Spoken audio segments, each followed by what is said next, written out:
on, everybody? It is your boy, Neil Villapiano, and welcome to a very exciting and much anticipated episode of Mofobo Network Sports Presents here on YouTube, the best place to get the most up-to-date news and topics going on in the wide world of sports. Thank you guys, as always, for checking out these videos. I really do appreciate it. If you like this video, make sure to leave a like. If you want to see more, subscribe and hit the notification bell so you don't miss any new videos that we post right here on YouTube every single week. Today, as you can tell from my background and the thumbnail, as well as the title of this episode, it is a very big episode. As today, we are going to be previewing Super Bowl 55. Yes, we are pretty much halfway towards Super Bowl 55. This video comes out on Wednesday, the 3rd of February. We're into the month of February now, and it just seems like a perfect time to preview it. I know most people want to do their previews and predictions more towards on Friday or Saturday, but I'm going to do mine now because I think this is a really good time, and we have a bunch to talk about. So without further ado, let's not waste any more time and kick some Mofobo.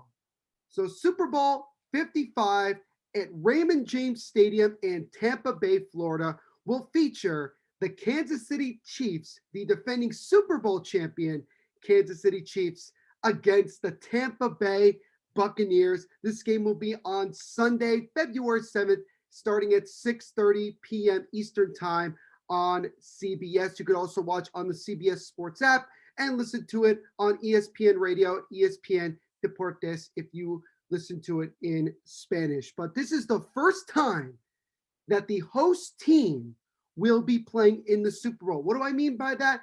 We have never had in the history of the Super Bowl where the team that is hosting the Super Bowl, their stadium is hosting that Super Bowl, they get a chance to play in that Super Bowl. And the Tampa Bay Bucks, led by, of course, Tom Brady, TB12, was able to give us some history, which I never thought we'd actually get to this point. But if anybody was going to do it, it's Tommy Brady. This is going to be a battle between two of the best quarterbacks in the National Football League right now, with obviously Patrick Mahomes and Tom Brady. And this was a matchup that I think even at the beginning of the season, a lot of us were hoping and in a way expecting that this was going to end up being the matchup. I don't think a lot of people are that surprised that these are the two teams that remain left to determine who wins this year's Super Bowl. And really, when you look at this matchup, it's also a matchup between two offenses that are high flying, put up a lot of points, have tremendous weapons, great quarterbacks,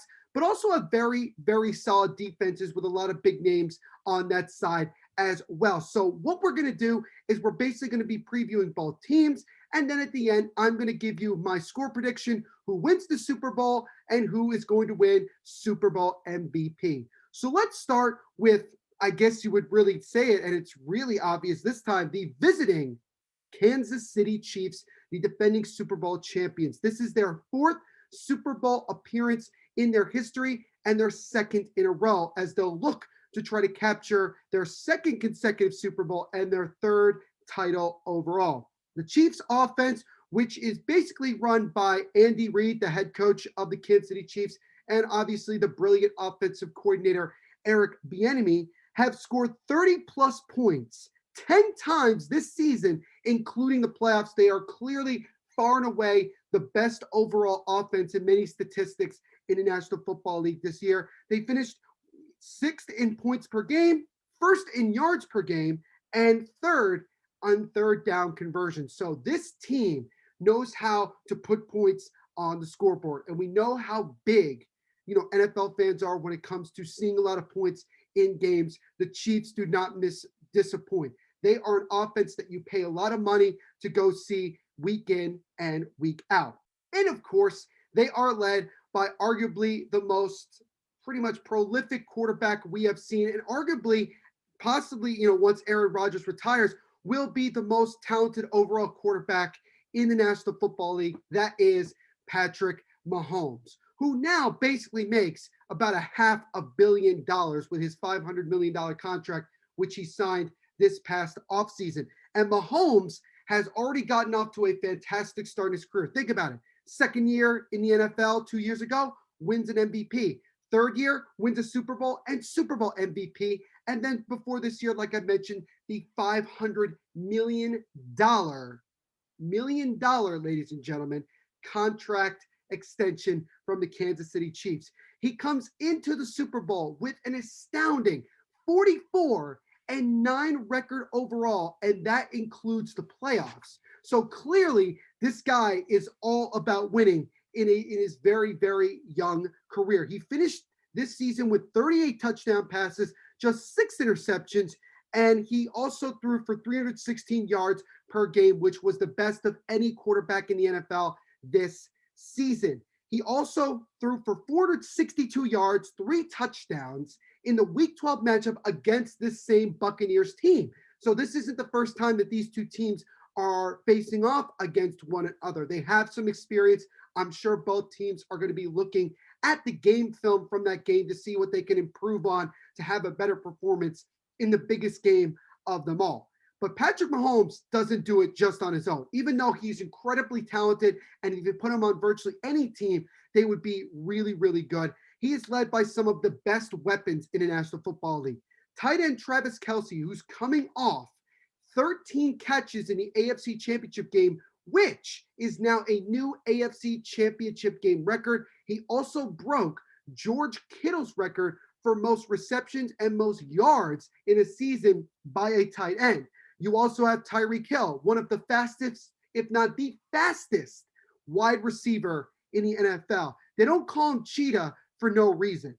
Then you have some guys like Sammy Watkins, who obviously the Chiefs are hoping is fully healthy with an extra week, will be ready to go. You have Le'Veon Bell basically as an insurance policy. And again, they're hoping that with the extra week off, he will be healthy and ready to go. You have the rookie sensation Clyde Edwards-Helaire, who coming from LSU, going to the Kansas City Chiefs. I mean, this guy couldn't find a better scenario to be in. And even though he's been dealing with injuries and Darrell Williams was taking over the last couple of weeks, they're hoping as well that he'll be healthy to go. The Chiefs said basically there's a good bet that all of their main guys will be healthy and ready to go once we get to the Super Bowl. And then you also have a guy like Mecole Hardman, who the Chiefs really love to do that wide receiver end around where he just gets the ball and runs around to the outside the other way and scores. He's really good at that. He struggled a little bit in the AFC Championship game with a muffed punt, but nonetheless, he was still able to be a productive wide receiver. You also have Robinson as well, who unfortunately back on Monday was put on the COVID list, and hopefully if he tests negative the rest of the week, he will be ready to play and be allowed to play in the Super Bowl. I'm sure the Chiefs would like to have everybody they possibly can healthy for this one, because especially in a year with dealing with COVID-19, it's 1 minute you could be fine and the next minute, boom, you're not playing. And that could be detrimental to your team, no matter who you are on the team. And then you look at Tyreek Hill. He had a monster game against the Tampa Bay Buccaneers defense in Week 12. He had over 200 yards receiving in the first quarter. He was balling out. He was on my fantasy team this year, and he certainly he single-handedly got me the tub that week. He had 13 catches for 269 yards and 3 touchdowns overall in that game, with the Chiefs getting the victory. But now we all know that the offense of the Chiefs is absolutely outstanding. Like I said before, you pay a lot of money to see that offense go to work. But the defensive side of the ball for the Kansas City Chiefs is nothing to scoff at. They are led by defensive coordinator Steve Spagnuolo, which if you're a Giants fan like myself, you probably have heard this name before.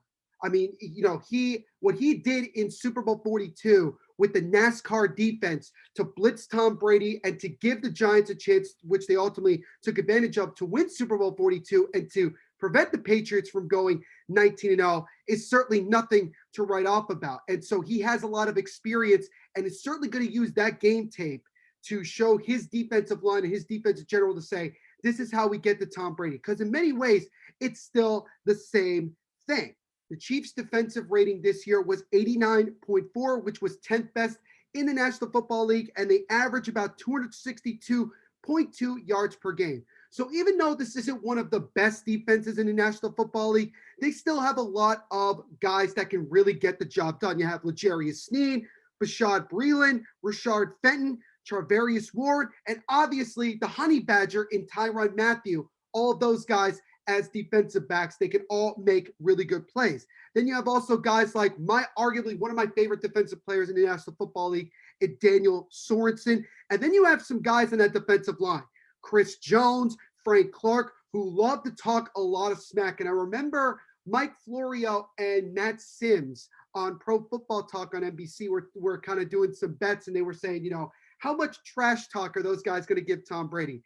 I would expect if they do get to Tommy Brady, they're going to talk some smack. And Brady, he's not shy of saying what he has to say as well and talking a little smack also. So don't be surprised if you see some of that as well. But the bottom line is that when you look at this Chiefs defense, they are without a doubt the best team in the AFC. They are certainly, until proven otherwise, the best team in the National Football League, and they're going to be looking for their second straight Super Bowl. They deserve to be here, and they're looking to try to cement themselves as possibly the newest dynasty. And also, if they do win the Super Bowl, they would be the first team since the 03-04 New England Patriots to win back-to-back Super Bowls. You know who the quarterback of that Patriots team was? Yep, you guessed it, Tom Brady himself.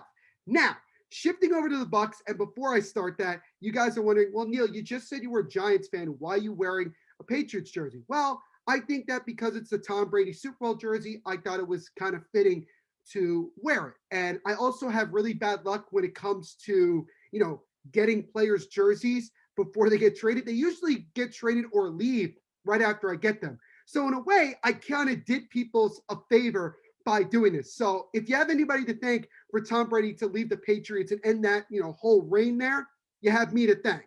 So, I would like to get some thanks in the comments for that. But now we'll shift to the Tampa Bay Buccaneers. And again, going into the season, was it really that much of a surprise that they got here? I think when you look at how the season went, it was certainly a surprise that they were in the position that they were in. But ultimately, their end goal of getting to the Super Bowl is something that should not be really that surprised at all. The big news of the offseason was obviously getting Tom Brady after he decided to leave the Patriots after 2 decades of playing in New England to come to Tampa and pretty much give himself a whole new chapter to kind of prove to everyone else, including myself, that he doesn't need Bill Belichick to get to the Super Bowl. And he certainly proved that this season. This is his 10th.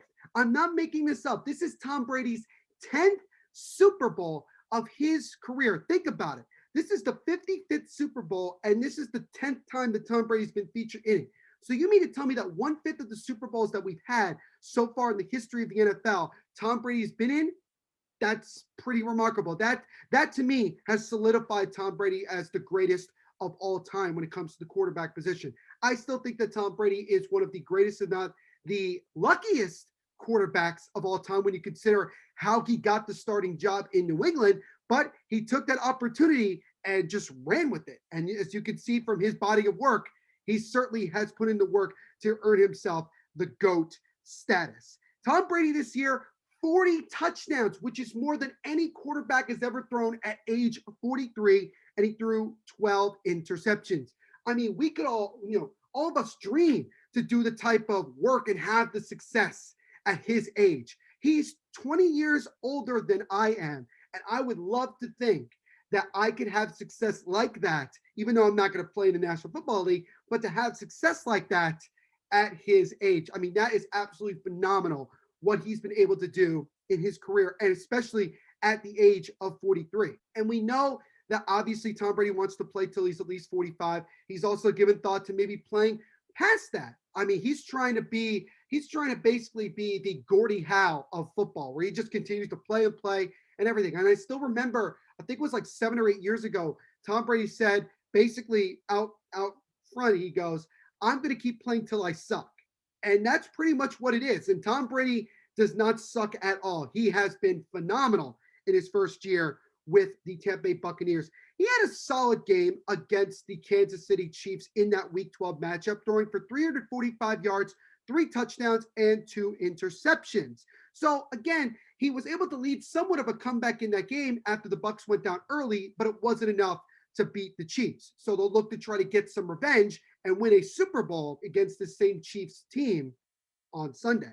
And talking about the Bucs offense, which is led by Bruce Arians, Mr. No Risk It, No Biscuit himself, and offensive coordinator Byron Leftwich, who, if some of you football, purists remember, I mean, this guy was with the Jacksonville Jaguars for a handful of years, also the Pittsburgh Steelers, and he was meh as a player, but he has done a great job as an OC. I mean, you think about the year before, James Winston threw for over 5,000 yards. Yeah, he threw 30 interceptions, but still, that's a lot of yards. He threw 30 plus touchdowns. I mean, he did a lot with an offense that, in my opinion, was less last year than it is this year when it comes to talent. And speaking of the offense, when you look at the passing game, they are third overall in points per game. They are tied for second in touchdowns per game, and they're also second in passing yards per game. So even though the Buccaneers have a really solid run game, and we'll talk about that in just a minute, their passing game is really where it's all at. And they have arguably,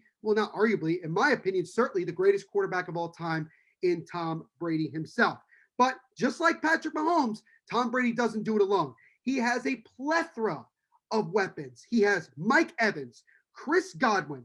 They brought in Antonio Brown about halfway through the season, and he finished the year scoring touchdowns in 4 of his last 5 games. And he didn't play in the NFC Championship game, but he should be healthy and ready to go in the Super Bowl. You have Scotty Miller, whose role diminished when Antonio Brown got here, but he comes through in those big plays. He got that touchdown at the end of the first half against the Packers in the NFC Championship game and continues to be a really, really solid wide receiver. You have Johnson, who can make big-time plays when you need it. They brought in Rob Gronkowski, who obviously wanted to play with Tom Brady. Cameron Brate, who has been a very solid tight end. And, it can either be Cameron or it could be Gronk that could be the leading tight end. It just depends on what Brady likes and what he sees. Then you have the running backs of Ronald Jones II, who, after fumbling the ball in the third quarter or after fumbling the ball in the NFC Championship game, I don't know if he got benched or if they just didn't want to use him, but he really was a non-factor in that game. He's been a non-factor in the last couple of games, but I'm sure the Bucs are going to be looking to try to utilize him a lot more, with the Chiefs defense not being the greatest when it comes to stopping the run. They also brought in Leonard Fournette, who was cut this past offseason by the Jacksonville Jaguars, and he had his first breakout game, scoring the game-winning touchdown in the NFC Championship game. And he's certainly going to be looking to have another big performance in the Super Bowl to get himself an opportunity to win a ring and also get a solid payday from somebody, whether it's the Bucs or another team,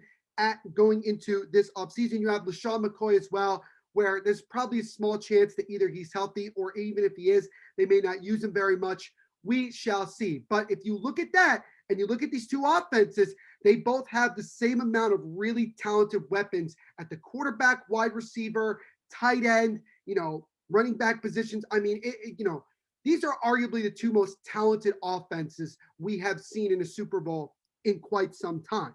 But obviously, just like the Chiefs, the Bucs defense is nothing to forget about at all. They are led by defensive coordinator Todd Bowles. And yes, Todd Bowles was a terrible head coach with the New York Jets, but he is a damn good defensive coordinator. He did very well with the Philadelphia Eagles, and he's done very well with the Tampa Bay Buccaneers. And Bruce Arians loves him. He brings him everywhere he can when he's not already taken. He absolutely loved Todd Bowles and what he does.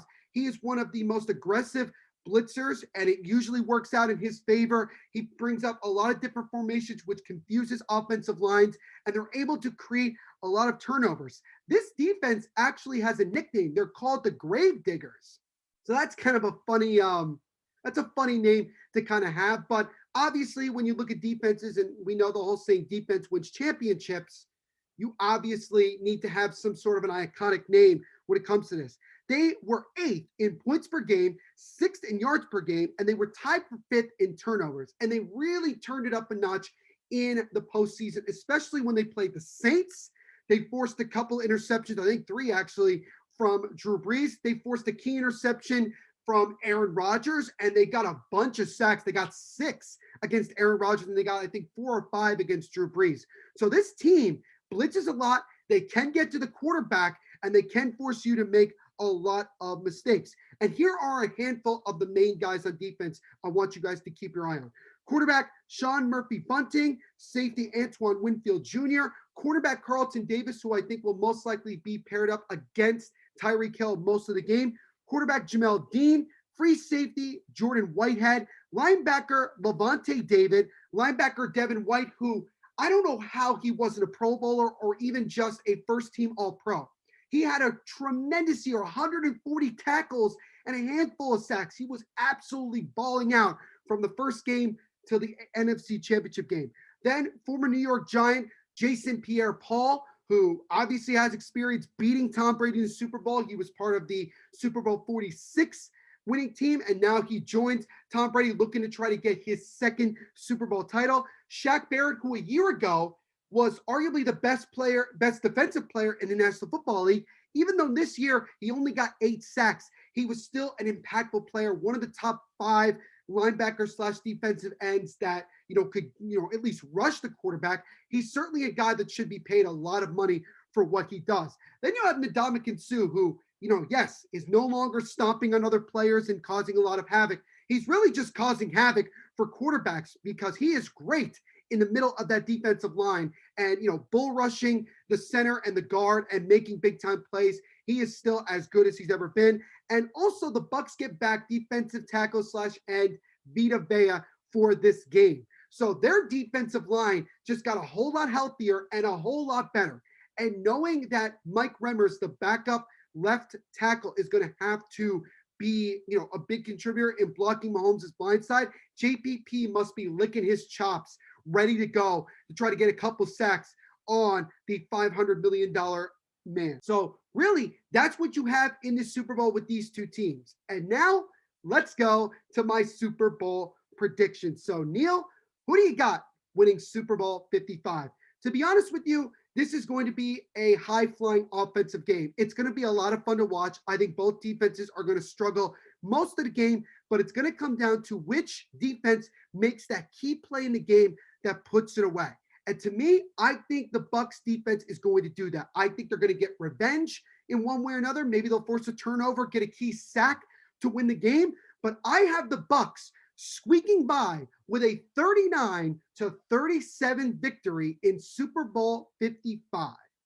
So I have the Bucs, who are playing in their own home stadium, have already made history by being the first team to play in their own stadium in the Super Bowl, in their own, city.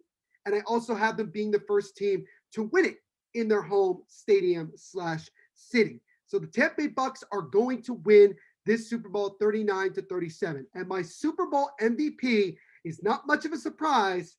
It's Tom Brady. I believe that Tom Brady is going to have a tremendous game. He's going to be ready to go. He has more people criticizing him and, being critical of him, and he wants to continue to prove them wrong. This will move Tom Brady to 7-3 all time in the Super Bowl. And with him winning this MVP, this will be his record 5th Super Bowl MVP, which is absolutely incredible. So again, I have the Tampa Bay Buccaneers winning this Super Bowl 39-37 with Tom Brady winning the Super Bowl MVP. And that, ladies and gentlemen, is my Super Bowl 55 preview / prediction. What's up, guys? It's your host, Neil Villapiano. Thank you guys so much for checking out this edition of Mofobo Network Sports Presents here on YouTube. I greatly, greatly appreciate it. If you like this video, make sure to leave a like and a comment. And if you want to continue to see more videos like this, make sure you subscribe and hit the notification bell so you don't miss any new videos that we post every single week here on YouTube. We talk about the biggest topics and discussions going on in the wide world of sports. Also, go check out the Mofobo Network Sports Podcast, where just like here on YouTube, we talk about the biggest news and biggest topics going on in this crazy world that is the world of sports. We have new episodes that come out every Monday and Thursday, and it's available wherever you listen to podcasts.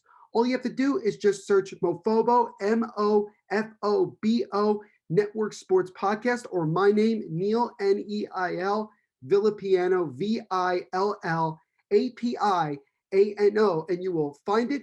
You can also stay up to date with not only the YouTube videos, but also the podcast episodes by following me on Twitter at THENVPSHOW, on Instagram at NVPQB11, and also make sure to go subscribe to the Mofobo Network Facebook page. If you want to listen to more of my voice, make sure you go like and subscribe to the Devil's State of Mind podcast on the Hockey Podcast Network. It is the best place to get the most up-to-date news about your New Jersey Devils. You can go and listen to this wherever you listen to podcasts. Just search Devil's State of Mind or Hockey Podcast Network and you will find it. Also, to make sure to go and subscribe to some of the other podcasts that we have on the network. We have a podcast for all the teams in the National Hockey League and a lot of other hockey-based podcasts on there. So please go check all of those out as well. You can follow the Devil's State of Mind podcast on Twitter at Devil's State and also on Instagram and Facebook at Devil's State of Mind. Make sure to also follow the Hockey Podcast Network on all social media platforms at HockeyPodNet. And last but certainly not least, go check out both my books that are available on Amazon and Barnes & Noble. The first is titled JETS, Pain, Pain, Pain. It's about the pain and ecstasy, no ecstasy, of being a New York Jets fan. And it basically documents all the painful games, painful memories, painful player decisions, and everything revolves around pain when it comes to being a New York Jets fan. The other book is titled Meet the Mets Mess, the REGRETS of New York Town. And it talks about all the regrets and everything that revolves around being a New York Mets fan. And even when they won world championships in 1969 and 1986, in the middle of those years, as well as many years after, there is still a lot of regret. So if you're a Mets fan or a Jets fan or both, or if you know someone who's one of those, make sure to go check out both of these books. They are definitely for you. They are available for hardcover and ebook for the price of $19.69. And if you're a fan of either one of these teams or a sports fanatic, you probably guessed why I chose that price. So go check those books out. Again, JETS, Pain, Pain, Pain, and Meet the Mets Mess, the REGRETS of New York Town. So everyone, once again, thank you very much for checking out this edition of Mofobo Network Sports Presents, and we will see you in the next episode. Continue to be the amazing, hardworking people that you are. Continue to always be yourself no matter what goes on in the world. And just remember one thing, to kick some Mofobo.